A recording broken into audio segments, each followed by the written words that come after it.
नमः सिद्धेभ्यः।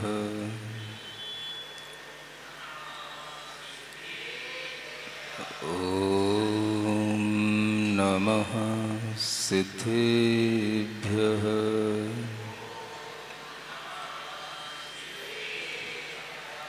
ॐ नमः सिद्धेभ्यः।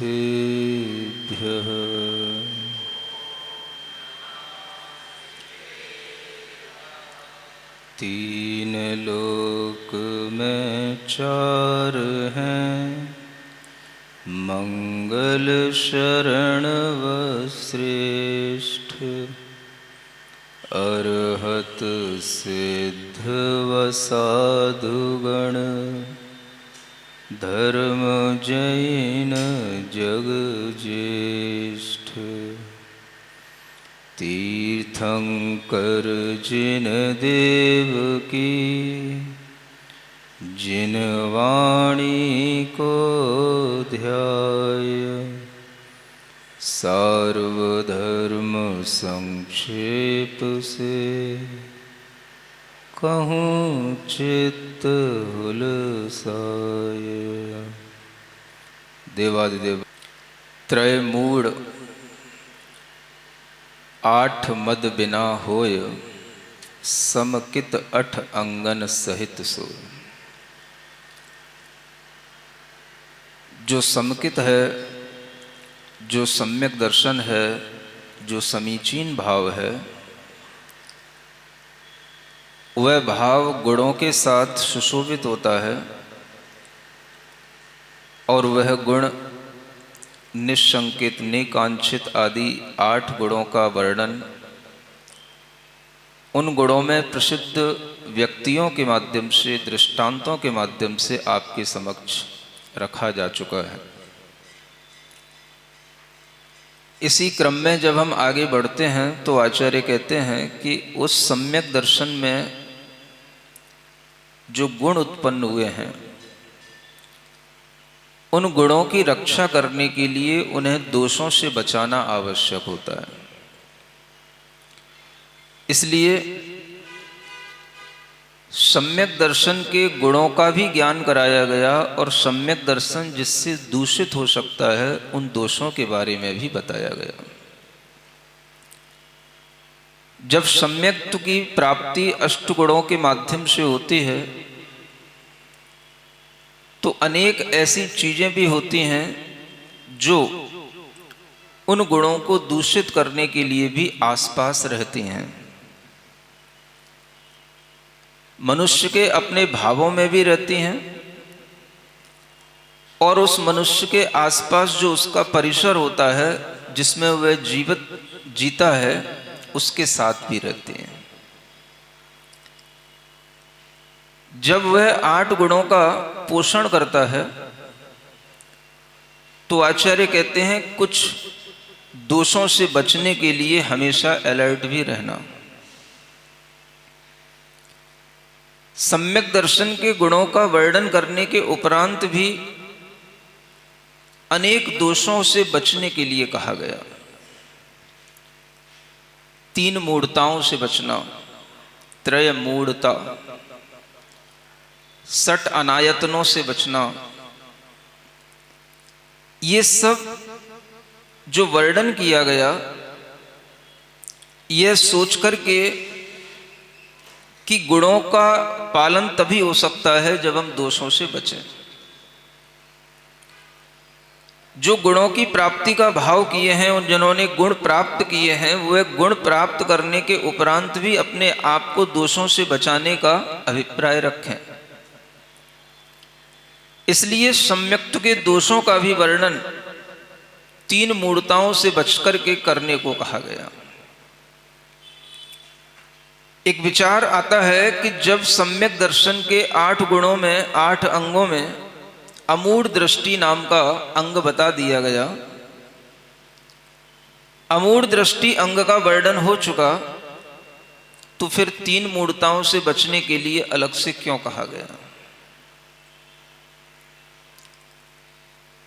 अमूढ़ दृष्टि अंग में आपके लिए ये बताया गया कि वह अंग का पालन आपको गुण के रूप में करना है।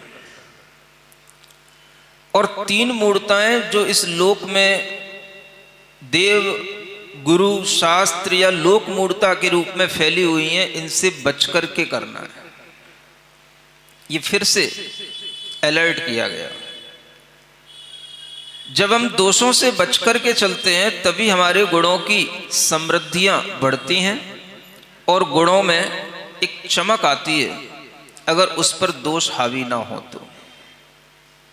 आप जानते हैं कि कोई भी गुणवान वस्तु होती है, कोई भी गुणवान पदार्थ होता है, कोई भी चमकीला पदार्थ होता है, कोई भी पदार्थ जब अपनी चमक से किसी दूसरे को महकाता है तो उसके आसपास कुछ ऐसे भी तत्व इकट्ठे होने लग जाते हैं जो उसको मलिन करते हैं।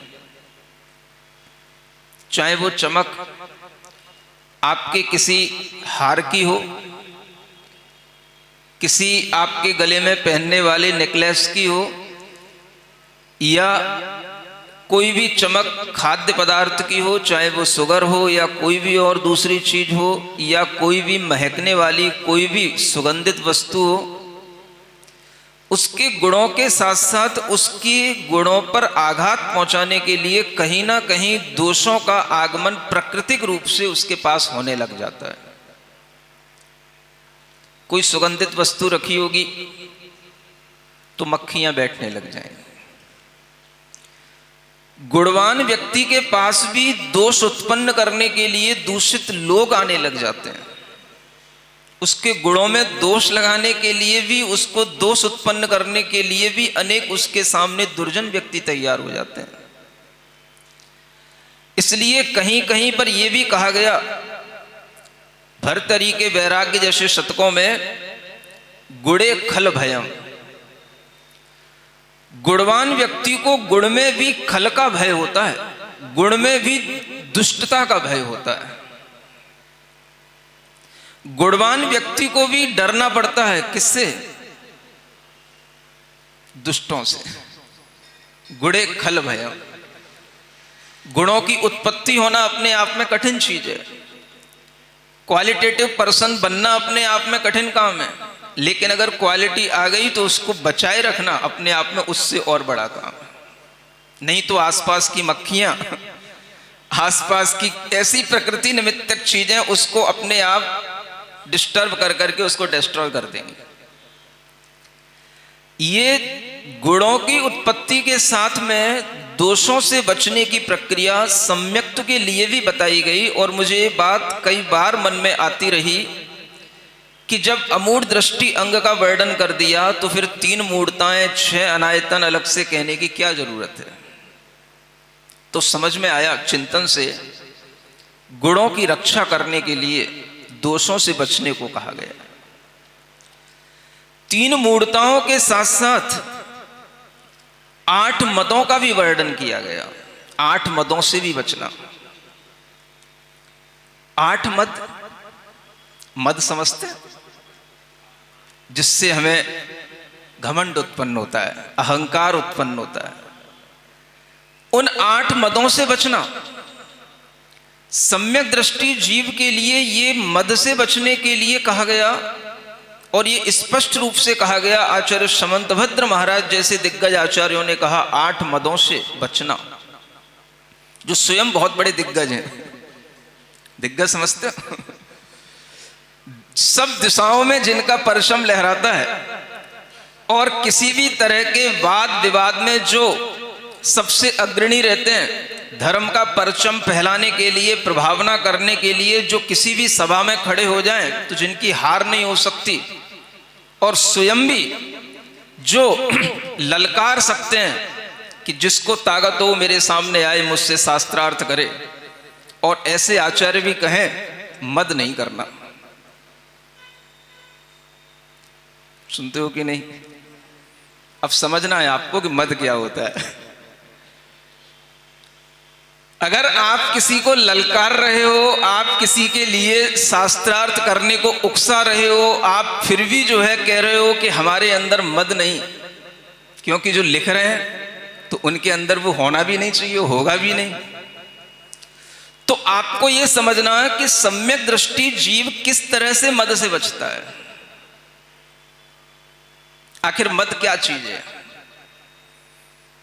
दिग्गज होगा, दिग्गज माने, गज माने होता है हाथी। हाथी की अपनी एक क्वालिटी होती है जिसको दिग्गज कहा जाता है। उस हस्ती के, हाथी के जब क्वालिटी वाला हाथी होता है तो ये नियम होता है कि उसके कपोलों से, गंडस्थलों से मद झरता है। ये उसकी पहचान है। अब हाथी हो और मद ना झरे,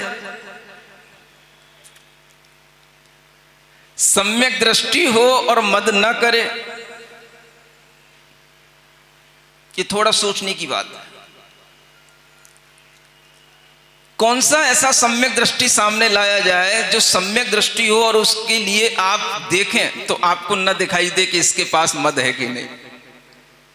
और ये निश्चित है, सम्यक दृष्टि निर्मद होता है, मद नहीं करता।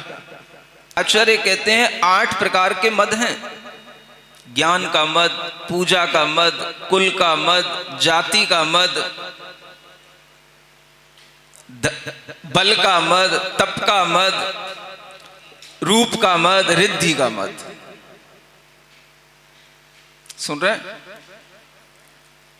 एक तरफ जब हम सिद्धांत पढ़ते हैं तो समझ आता है कि जैसे ही सम्यक दृष्टि जीव होता है, सम्यक दर्शन प्राप्त होता है, उसके लिए पाप प्रकृतियों का बंध रुक जाता है, पाप का आश्रव रुक जाता है, पाप कर्म उदय में भी नहीं आते हैं, पुण्य कर्म का वह बंध करने लग जाता है, पुण्य कर्म का ही उदय आने लग जाता है और सम्यक दृष्टि के पास में सभी प्रकार की पुण्य संपदाएं आने लग जाती हैं। जो आचार्य समंतभद्र महाराज कह रहे हैं, हम जब उनके ही व्यक्तित्व में झांकते हैं, उनको ही जब हम देखते हैं, वो खुद ही इस तरीके की उद्घोषणा करते हैं कि मैं कांची में रह करके आया हूं, मैं काशी में रह करके आया हूं, जिसको मेरे साथ में वाद करना हो मैं शार्दूल की तरह विचरामी अहम, ऐसा खुद कहते हैं। जो व्यक्ति ये कहे कि मैं शार्दूल की तरह विचरण कर रहा हूं और फिर भी कहें कि हम उसके अंदर मद नहीं है, तो उनके अंदर तो कभी नहीं हो सकता जो ये लिख रहे हैं खुद कि सम्यक दर्शन मस्मयम, सम्यक दर्शन इसमय से रहित होता है। इसलिए नई 6 डाला में ये बात अंत तक कहनी पड़ी, लिखनी पड़ी कि 8 मदों के बिना, त्रय मूर्ताओं के बिना आपको सम्यक दर्शन के भावों को देखना है। और ये 8 मद कहां नहीं होते तो आचार्य कहते हैं सम्यक दृष्टि मद रहित होता है। वह धर्म जिसमें हम देख रहे हैं सम्यक दृष्टि जीव होगा तो शास्त्र कहते हैं, सिद्धांत कहते हैं, उसके लिए पुण्य का बंध होगा।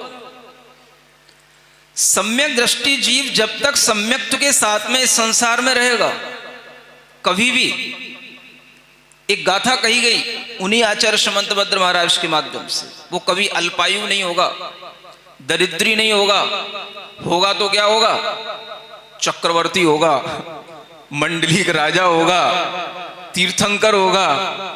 भाई सम्यक दृष्टि को ये सब मिलेगा, चक्रवर्ती बनेगा, बड़ा बड़ा महाराजा बनेगा, तो उसको मद क्यों नहीं होगा?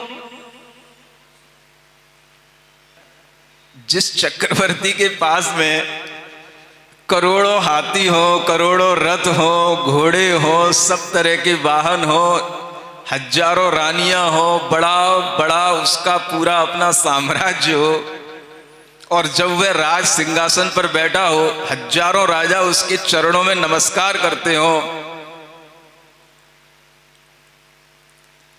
बड़ा भारी उसका अपना विशिष्ट मुकुट हो, सब तरफ उसके लिए दरबान लगे हों, चमर ढुराए जा रहे हों, किसी भी तरह से उसके माथे पर एक पसीने की बूंद ना आ जाए, इस तरह की चिंता की जा रही हो। सुन रहे हो? फिर भी हम क्या कहेंगे? सम्यक दृष्टि जीव को मद नहीं होता। ये सोचने की चीज है। सम्यक दृष्टि जीव के अंदर ऐसा कौन सा भाव होता होगा जिससे वह सब प्रकार के वैभव से संपन्न होकर के भी घमंड नहीं करता। दुनिया को दिख रहा है ये वैभव संपन्न है, लेकिन उसको क्या दिख रहा है?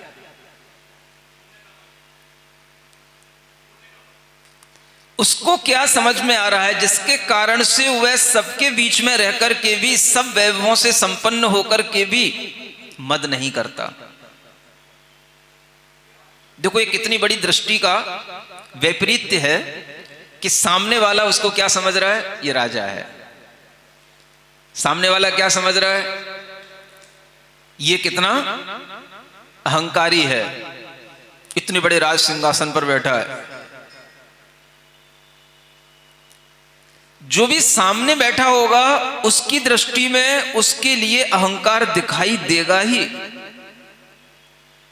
लेकिन आचार्य क्या कहते हैं? सम्यक दृष्टि अहंकारी नहीं होता, मद से बचता है, मद उसके पास नहीं आता।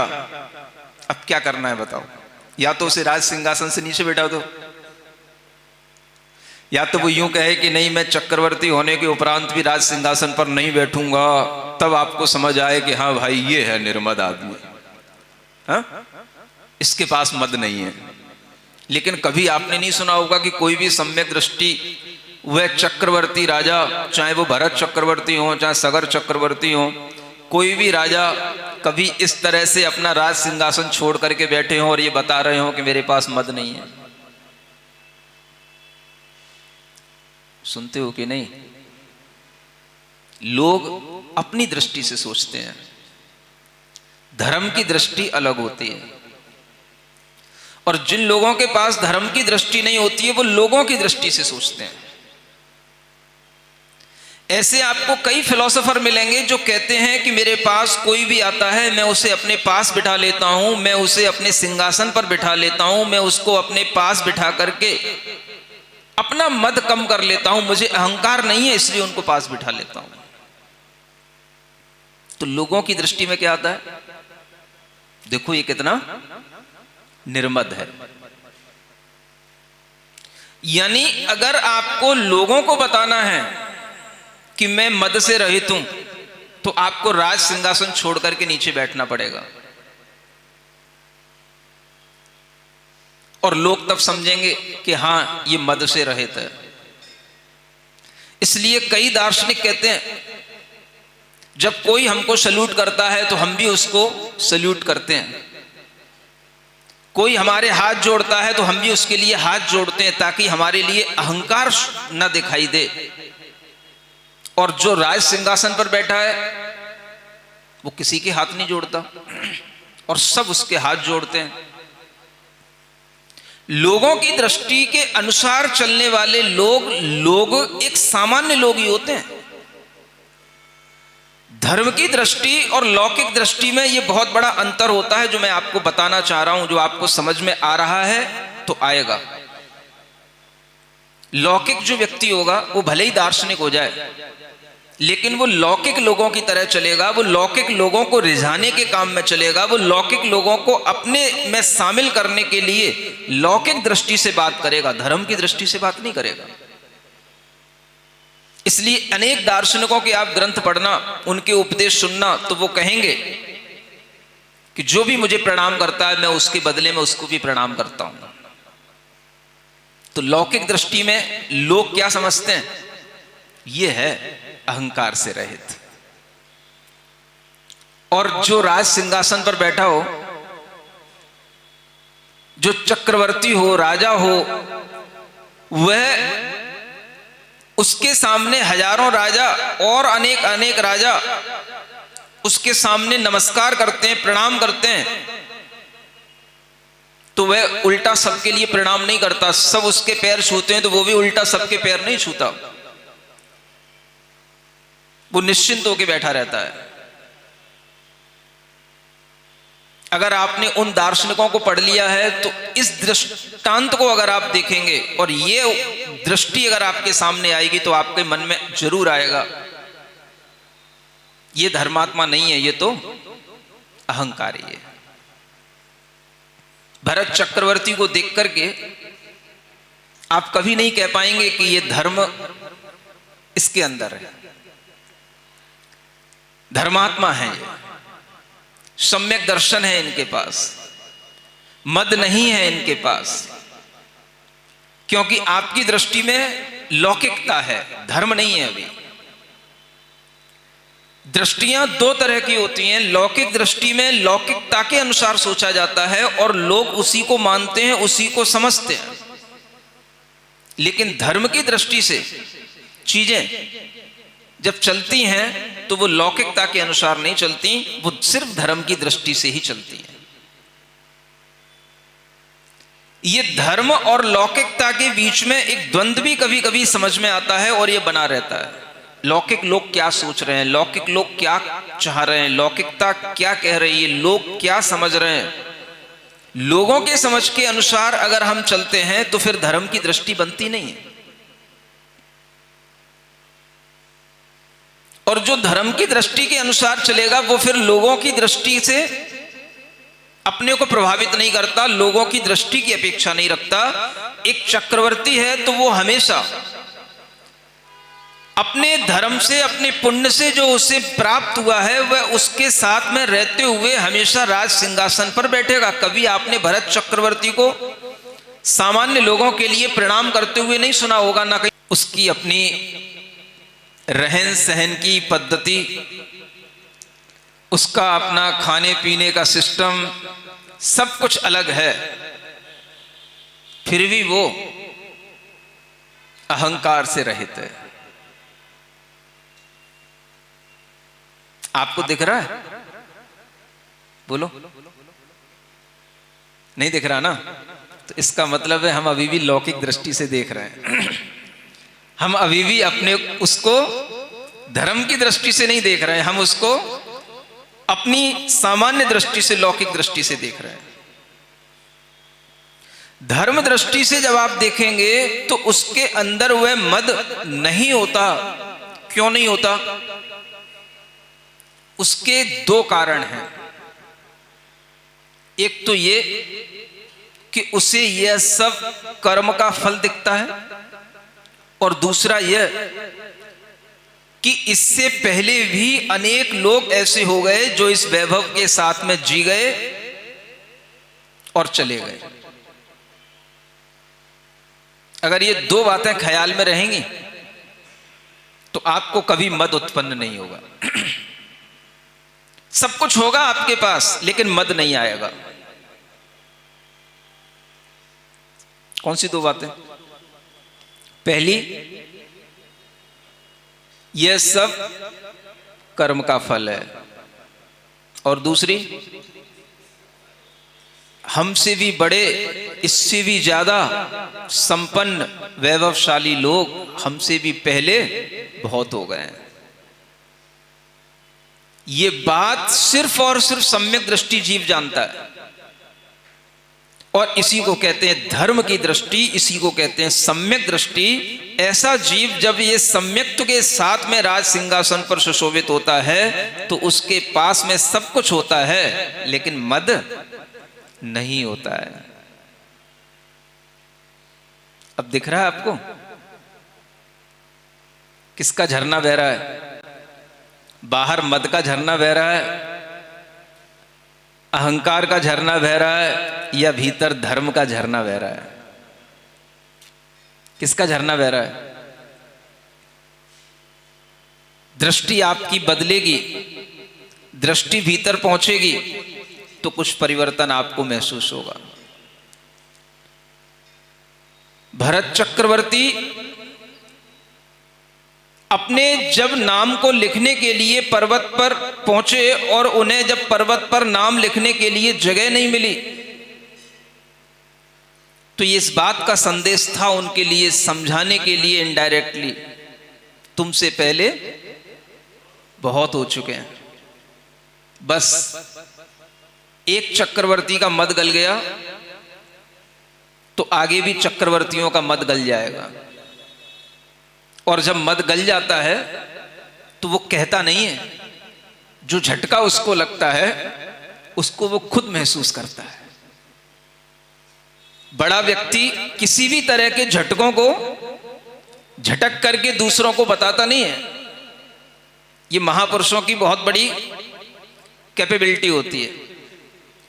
वह किसी भी तरह का मानसिक आघात भी पहुंचेगा तो उसको भी सहन करने की क्षमता रखता है और उसको सहन करके अपने आप में पी लेगा, समझ लेगा कि ये मुझे इनडायरेक्टली क्या संदेश दिया जा रहा है, मैं क्या सोच रहा था और मुझे क्या सोचने के लिए यहां कहा जा रहा है। जब उस पर्वत पर चढ़ता है जो विजयाचल, उस पर्वत पर पहुंचने के बाद में उसे पहुंचने से पहले तो लगता है मैं इस पर अपना नाम लिखने जा रहा हूं, नाम लिखने जा रहा हूं, नाम लिखूंगा। और जब वहां जाकर के देखता है तो जगह ढूंढनी पड़ती है, कहां लिखूं। ऑलरेडी इतने नाम लिखे हुए हैं कि पूरी चट्टानें भरी पड़ी हैं, खुदे पड़े हैं, टंकोत्कीर्ण इसको बोलते हैं। सब टांकी से उकेरे गए हुए नाम जिन्हें हटाया नहीं जा सकता, लेकिन फिर भी इतनी मेहनत करके आया हूं, इतनी दूर आया हूं, इतनी ऊंचाई पर चढ़ करके आया हूं। अब जैसे हम दूसरों के नाम देख रहे हैं, हमारे बाद भी कोई इतनी ऊंचाई पर चढ़ के आएगा तो कम से कम उसे भी लिखा तो मिलना चाहिए कि भगवान ऋषभ देव का पुत्र भरत चक्रवर्ती हुआ है। सुनते हो? लिख तो दिया, लिखना पड़ता है क्योंकि लिखना जरूरी होता है। लेकिन लिखने के बाद में जो उस चक्रवर्ती के अंदर एक परिवर्तन आया, जो उसके अंदर एक भीतर से उसको झटका लगा, जो उसके मद को आघात पहुंचा, वो उसने किसी को बताया नहीं। और वह आघात ऐसा था जिंदगी भर भुलाया नहीं जा सकता। लेकिन चक्रवर्ती किसी से कह नहीं सकता। यह महापुरुषों की बात होती है। और उसके बाद से वह इतना नम्र बन गया, नम्र बन जाता है कि सम्यक दर्शन में अगर मलिनता उत्पन्न भी होती है तो कोई ना कोई निमित्त उसके सामने आ जाता है जो उसे दोषों से बचा लेता है। क्योंकि जो सम्यक दर्शन निर्मल होता चला जाता है, जो सम्यक दर्शन निर्मल होता ही है, उसके सामने मलिनता आ नहीं पाती।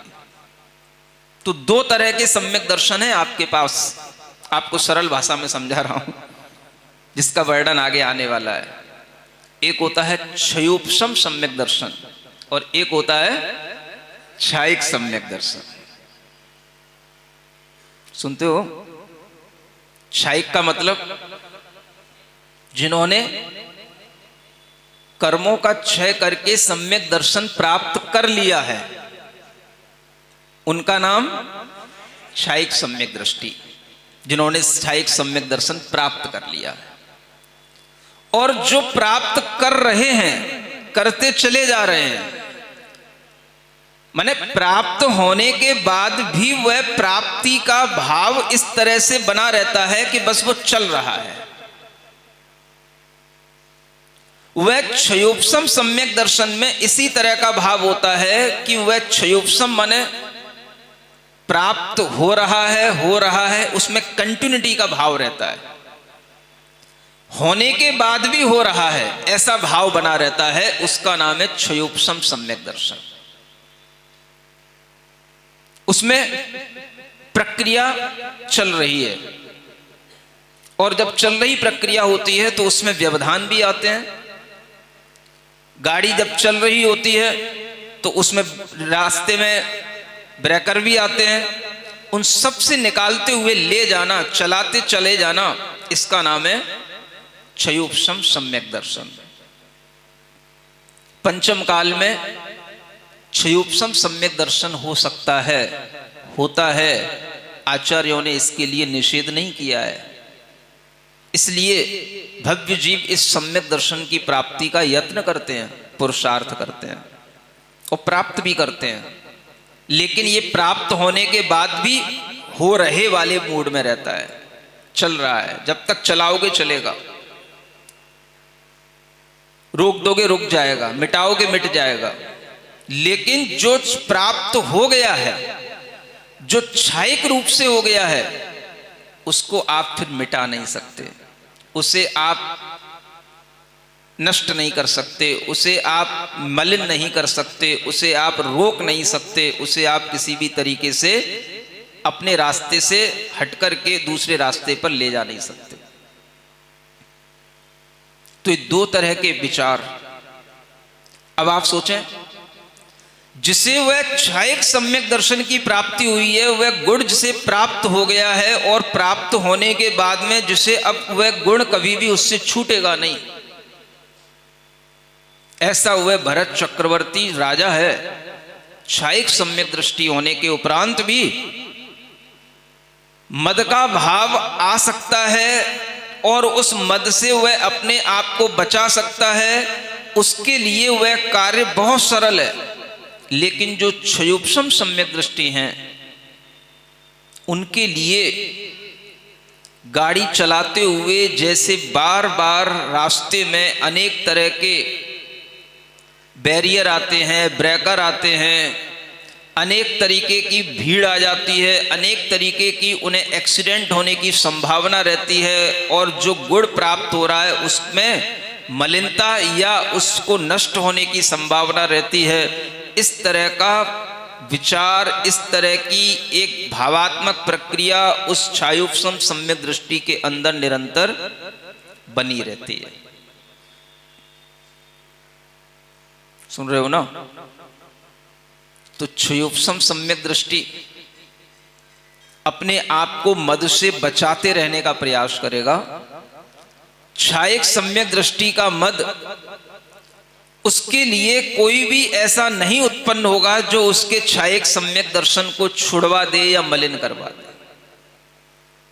अब आप सोचें, जब हमें क्षयिक सम्यक दृष्टि के लिए भी ये दिखाई देता है कि ये मद सहित है, तो आपकी दृष्टि में क्षयोपशम सम्यक दृष्टि कहां बच सकता है?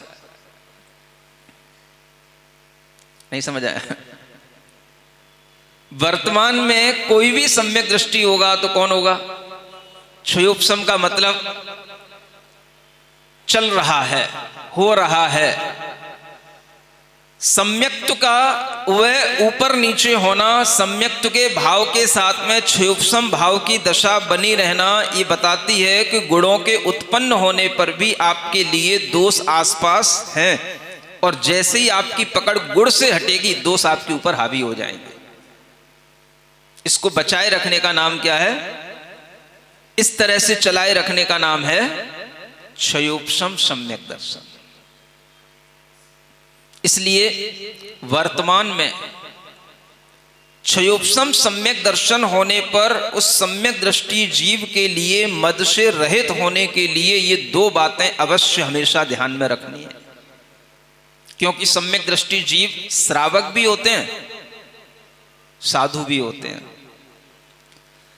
उनके पास भी पुण्य होता है, उनके पास भी अपना वैभव होता है, और उनके पास भी अपनी सुख सामग्रियां होती हैं। लेकिन उन सबके बीच में रहकर के भी एक सम्यक दृष्टि जीव अपने आप को अगर बचाता है, तो उसके सामने दो बातें प्रमुख रूप से रहती हैं जिन्हें याद रखना है। यह सब कर्म का फल है, और दूसरा, इससे भी पहले बहुत बड़े बड़े सूरमा भोपाली हो चुके हैं, ऐसे बोलते ना। ये जब आपके दिमाग में आ जाएगा तो आपका भाव अपने आप मद से रहित हो जाएगा। फिर वह मद चाहे ज्ञान का हो, चाहे पूजा का हो, चाहे कुल का हो, चाहे जाति का हो, चाहे रूप का हो, सुन रहे हो? चाहे बल का हो, चाहे वैभव का हो, चाहे तप का हो, किसी का भी हो। है? हाँ, तो ये जब आपके दिमाग में आ जाएगा, तब अपने आप ये विचार ही उस सम्यक दृष्टि के अंदर चलता रहता है। लेकिन बाहर से क्या करे? बैठेगा तो राज सिंहासन पर ही बैठेगा। ये उसकी अपनी योग्यता है। और ये दिखाने के लिए कि भाई मैं मद से रहित हूं, वो जमीन पर नहीं बैठेगा। ये दिखाने के लिए कि मद से रहित हूं, वह अन्य राजाओं के चरणों में नहीं लौटेगा। अब आप सोचो, आपको अगर कोई ये उपदेश दे कि मेरे को जो प्रणाम करता है मैं उसके लिए बराबर से प्रणाम करता हूं, तो आप उसको सही मानोगे, हाँ ये है मद से रहित। और जिसके सामने हजारों राजा प्रणाम कर रहे हो और वो किसी को प्रणाम ना करता हो, तो आप कहोगे ये कैसा छायक सम्यक दृष्टि है, इसमें कहां धर्म है भाई। कि लौकिक लोगों की दृष्टि अलग होती है और सम्यक दृष्टि की दृष्टि अलग होती है। ये बात आपके समझ में आ जाना चाहिए। समझ में आ रहा है। तो एक राज सिंहासन पर बैठा हुआ चक्रवर्ती धर्मात्मा होता है, छायक सम्यक दर्शन के साथ रहकर के भी मद रहित होता है, मूढ़ता से रहित होता है, 8 अंगों से सुशोभित होता है। और फिर भी वह अगर किसी दूसरे की दृष्टि में मद सहित दिखाई दे रहा हो, तो ये उसकी दृष्टि की कमी है। धर्म दृष्टि से तो वह सम्यक दृष्टि है। तो ये अपने आप में एक बड़ी चीज है। गुणों के साथ में दोष होते हैं, और गुणवान व्यक्ति के आसपास देखा जाए तो ऐसे लोग मिलेंगे जो उसके गुणों में दूषण लगाएंगे। ये भर्तृहरि की ये अकाट्य नीति वाक्य है, गुणे खल भयम। और बहुत सारे भय बताए, प्रासंगिक अभी यही बता रहा हूं। गुण में भी दुष्टता का भय ये हमेशा लोगों को रहा है और रहता है। इसलिए गुणवान बनना भी अपने आप में एक रिस्की काम है। नहीं समझ में आ रहा। हाँ, अच्छा बनोगे, सज्जन बनोगे, ज्यादा अपने आप में अच्छे गुणों को विकसित करते हुए सहृदय सरल पुरुष बनोगे, तो अनेक लोगों से परेशान रहोगे। और परेशान रहने के लिए आपको तैयार रहना पड़ेगा। तो ये अच्छा बनने की कोशिश करना, नहीं तो बुराई वाला है। ये अहंकार को समझाने की बारीकियां, अहंकार को समझने की चेष्टाएं, और इस तरह से अपने आप को सम्यक दर्शन की ओर ले जाने की जो बात है, ये हमारे लिए स्वाभाविक रूप से समझ में आनी चाहिए। और यही समझ हमारे अंदर बनी रहेगी तो हमें ये नहीं लगेगा हम अपना अपना धर्म करें। हम कभी कभी वह धर्म भी करें जो धर्म सबके लिए होता है, सार्वहित, सबके लिए हित करने वाला होता है। सिरिजिण वाणी जग कल्याणी, जग जन मदतम मोहरी। जणमण हारी गढ़हर हारी, जम जरा भव रोग हरि। तिथ्य राणम दिव्य झुणिम जो पड़ई, सुणई मय्ये धारई। राणम सौख मणंतम धरिय, सासद मोक्ष पदम पावई। सासद मोक्ष पदम पावई।